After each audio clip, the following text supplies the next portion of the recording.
4장 29절에 보면 하나님이 솔로몬에게 지혜와 총명을 심히 많이 주시고 이렇게 말씀을 하셨습니다. 그런데 솔로몬이 오늘 전도서 말씀을 통해서 하는 이야기가 뭡니까? 세상 지혜는 무엇이라고 얘기합니까?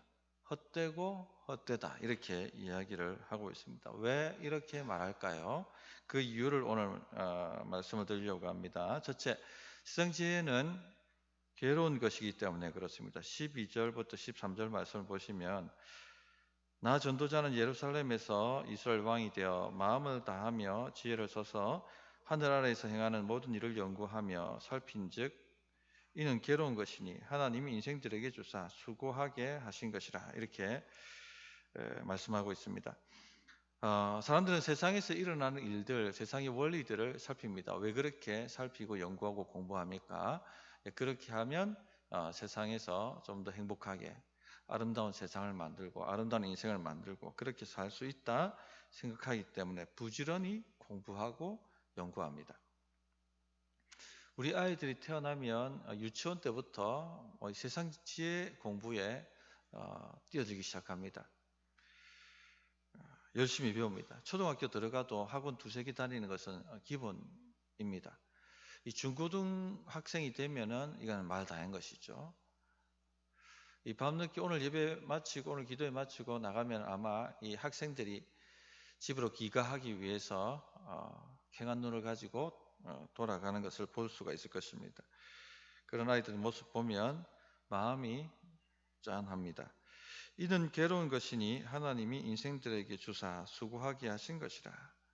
왜 공부가 이렇게 괴로운 일이 되었을까요? 인간 타락 때문에 그렇습니다. 18절 말씀을 보시면 지혜가 많으면 번뇌도 많으니 지식이 더하는 자는 근심을 더하느니라 이렇게 말씀하고 있죠. 지혜가 많으면 평안할 줄 아는데 아니란 얘기입니다. 평안하지 않습니다.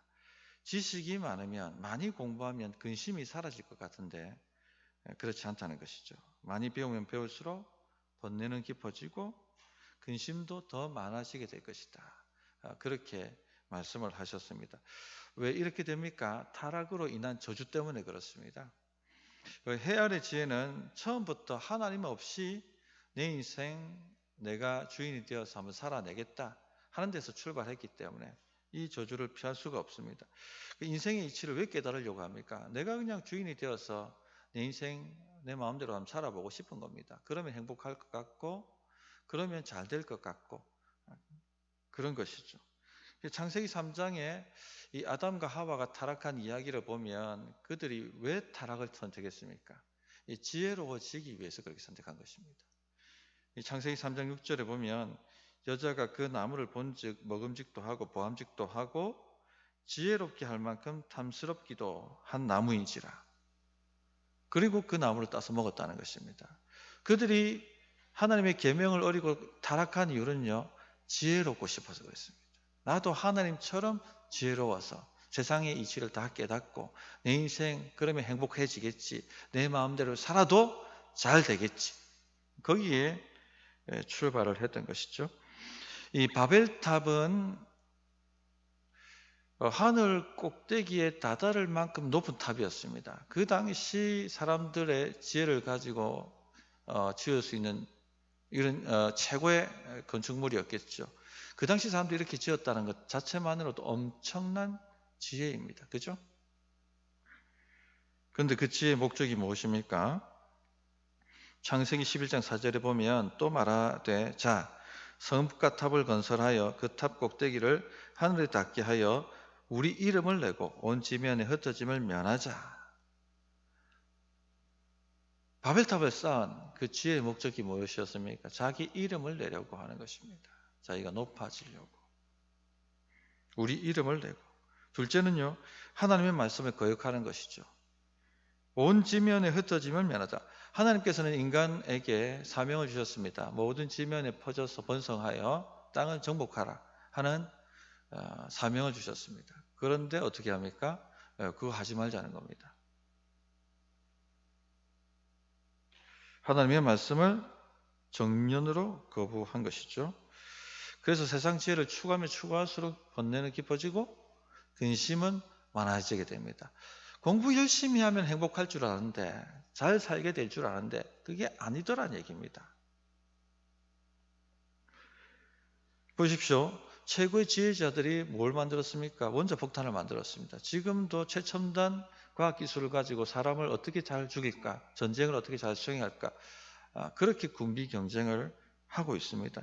1차, 2차 세계대전을 통해서 엄청난 사람들이 죽어가는 비극을 목격했음에도 불구하고 멈추지를 않습니다. 또 최고의 석학들이요, 배웠다는 사람들이 뭐 하냐면 동성애를 예찬합니다. 또 최고의 과학자들이 진화론이 과학이라고 믿으라고 그렇게 사람들에게 종용합니다. 그래서 세상 지혜를 의지하면 의지할수록요, 번뇌는 깊어지고 근심은 많아지고 저주에서 빠져나올 수 없게 되는 그런 일이, 그런 불행이 벌어지는 것이죠. 그래서 오늘 이런 말씀을 통해서 세상 지혜를 추구한다는 것이 무엇인지 하는 실체를 깨닫고 하나님을 찾으라는 것입니다. 하나님 의지하는 법을 배워야 하고요, 하나님 경외하는 법을 배워야 한다는 것입니다. 거기에 참된 만족과 행복이 있고 거기에 참된 승리가 있다 하는 것입니다. 저는 우리 아이들이 세상 지혜에서도 탁월하기 원합니다. 그래서 이 세상을 또 살아내려고 한다면 공부를 열심히 해야 됩니다. 배워야 될 것을 배워야 합니다. 그러나 우선순위가 뒤바뀌면요, 그때부터는 끝장입니다. 항상 하나님을 경외하는 것이 먼저 와야 됩니다. 하나님 의지하는 법을 배우는 것이 먼저 와야 됩니다. 기도하는 법을 가르쳐야 되는 겁니다. 예배하는 법을 가르쳐야 되는 것입니다. 그런데 보십시오. 주일 예배하고 공부하고가 겹치게 되면 많은 크리스천 부모들이 주일 오지 말고 공부하러 가야지, 학원 가야지, 수련회 가지 말고 학원 가야지, 이렇게 한다는 거예요. 서울은 더 하죠. 그것이 저주를 부르는 길이다 하는 것을 알아야 합니다. 항상 신앙을 우선시해야 됩니다. 하나님을 경외하는 법을 가르치고 하나님을 예배하는 법을 가르쳐야 됩니다. 제가 오늘 책을 하나 읽었는데요, 그 서울의 저자가 아주 유명하시고 잘 나가시는 분이신데, 아이가 수학 점수를 16점을 받아온 겁니다. 엄마가 완전히 뻥찐 거예요. 아니, 이렇게 비싼 학원을 보내는데 어떻게 16점을 받아올 수 있냐? 이건 주사기를 굴려도, 연필을 굴려도 16점은 그냥 나오는 점수인데 어떻게 이런 걸 받아올 수 있느냐? 하고 이제 대노를 한 것입니다. 그런데 가만히 생각을 해보니까 왜 우리가 아이들에게 이렇게 투자를 하고 공부하라고 하느냐? 아이들의 미래 때문에 그렇게 하는 것이죠. 그런데 이 아이의 미래가 누구 손에 달려 있느냐? 하나님 손에 달려 있는 것이죠. 내가 이 아이의 미래를 책임져 줄 수 없습니다. 결국 이 아이를 이 땅에 나게 하신 하나님께서 계획을 가지고 이 땅에 보내셨고, 또 이 아이의 미래를 하나님께서 열어 가실 것이다 하는 것이죠. 그것을 깨닫고 난 다음에 회개를 했다 하는 그런 내용을 읽었습니다. 그러니까 하나님을 경외하는 법, 하나님을 예배하는 법을 가르치십시다. 그러면요, 하나님께서 책임지고 이끌어 가십니다. 우리가 그걸 기다리고 바라봐야 되지, 우리가 하나님 자리에 앉아서 이 아이 미래를 갖다가 열어줄 수 있는 것처럼 그런 교만과 오만을 떨지 않아야 된다는 것입니다. 또 성인이 된 우리도 뭔가를 계속 배우고 습득해 갑니다. 그렇게 해야지 세상을 지혜롭게 살 수 있고 좀 더 나은 삶을 살 수 있고 뭔가를 판단할 때도 제대로 판단할 수 있다라고 생각하기 때문에 그렇죠. 그러나 항상 하나님을 경외하는 것이 먼저 와야 됩니다. 하나님 의지하는 것이 먼저 와야 됩니다. 그 수수가 뒤바뀌면 저주에 빠진다 하는 것을 우리가 꼭 명심해야 되겠습니다. 두 번째, 세상 지혜가 왜 헛되냐면요, 세상 지혜로 세상을 고칠 수 없기 때문에 그렇습니다. 자, 14절 말씀을 보십시오. 내가 해 아래에서 행하는 모든 일을 보았노라. 보라, 모두 다 헛되어 바람을 잡으려는 것이오다. 우리가 많은 일을 합니다. 왜 그렇게 많은 일을 합니까? 행복하려고 그렇게 합니다. 뭔가 의미 있는 인생을 살기 위해서 그렇게 애쓰고 노력합니다. 좀 더 세상을 행복한 세상, 밝은 세상을 만들기 위해서 그렇게 합니다. 근데 전도자는요, 아주 냉혹하게 평가합니다. 모두 다 헛되어 바람을 잡으려는 것이로다. 자, 바람을 잡으려고 달려가는 사람을 보십시오. 아무리 쫓아간들 바람을 따라잡을 수 있습니까? 또 따라잡아서 손에 움켜진다 한들 그 바람이 잡힙니까? 움켜쥐는 순간 바람은 빠져나가고 말 것입니다. 아무런 성취도 할 수 없다는 겁니다.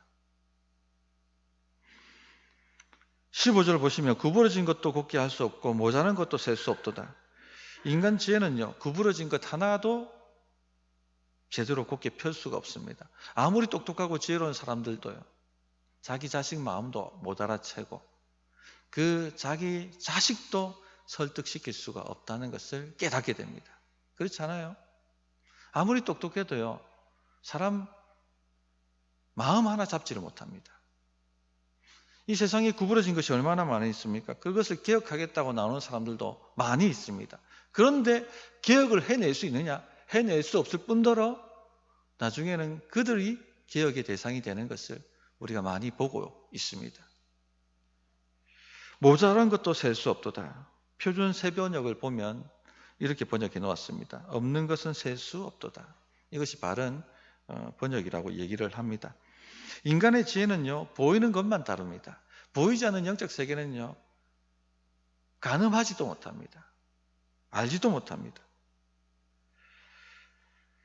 세상 지혜가 어떻게 영적 세계를 이해할 수 있겠습니까? 과학이 가지고 있는 한계가 무엇입니까? 보이는 것만 다룬다는 것입니다.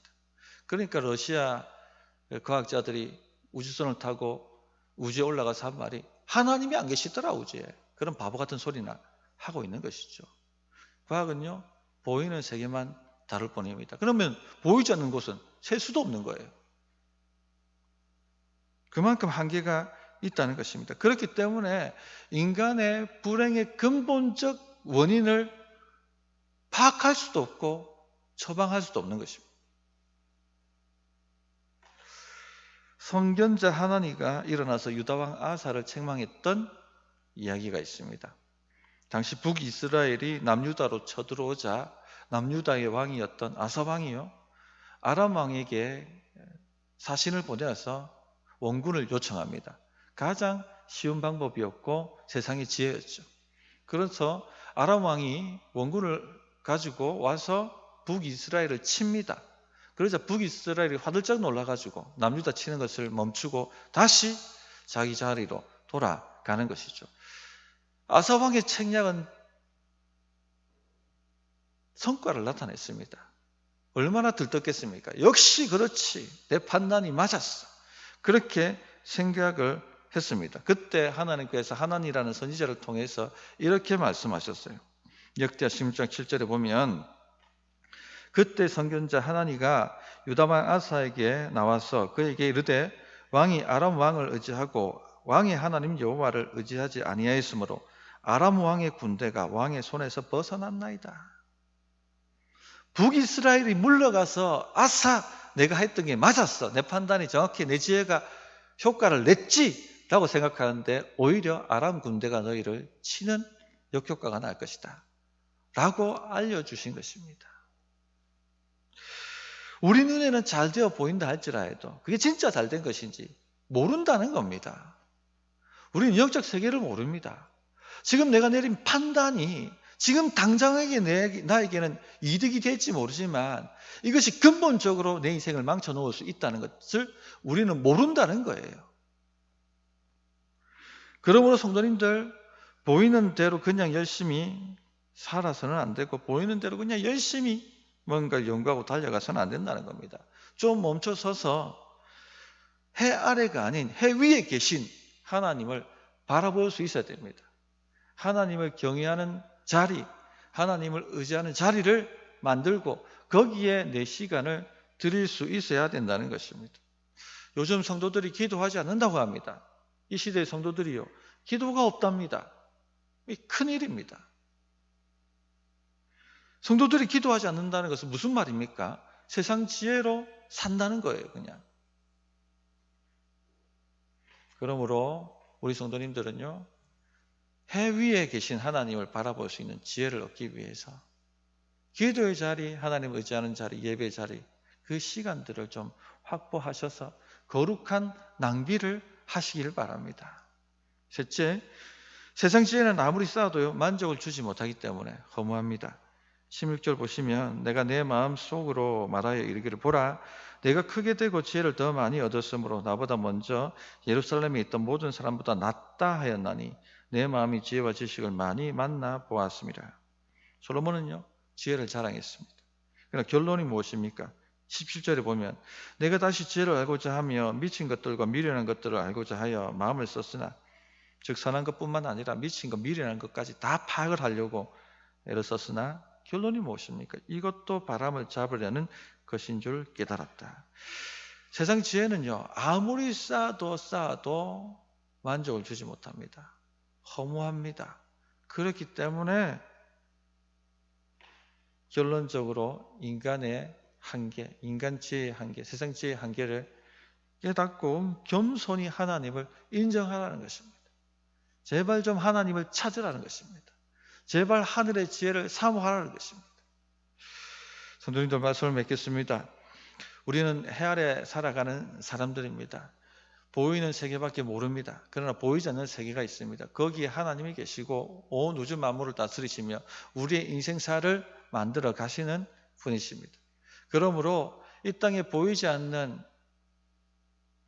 그런 세계가 있음을 깨닫고 보이는 세계만 추구하는 그 세상 지혜에 매달릴 것이 아니라 하나님을 의지하고 경외하는 그런 하늘의 지혜를 얻으셔서 하나님이 원하시는 삶, 하나님이 책임지시는 삶을 살아낼 수 있는 우리 모든 성도가 되었으면 하겠습니다.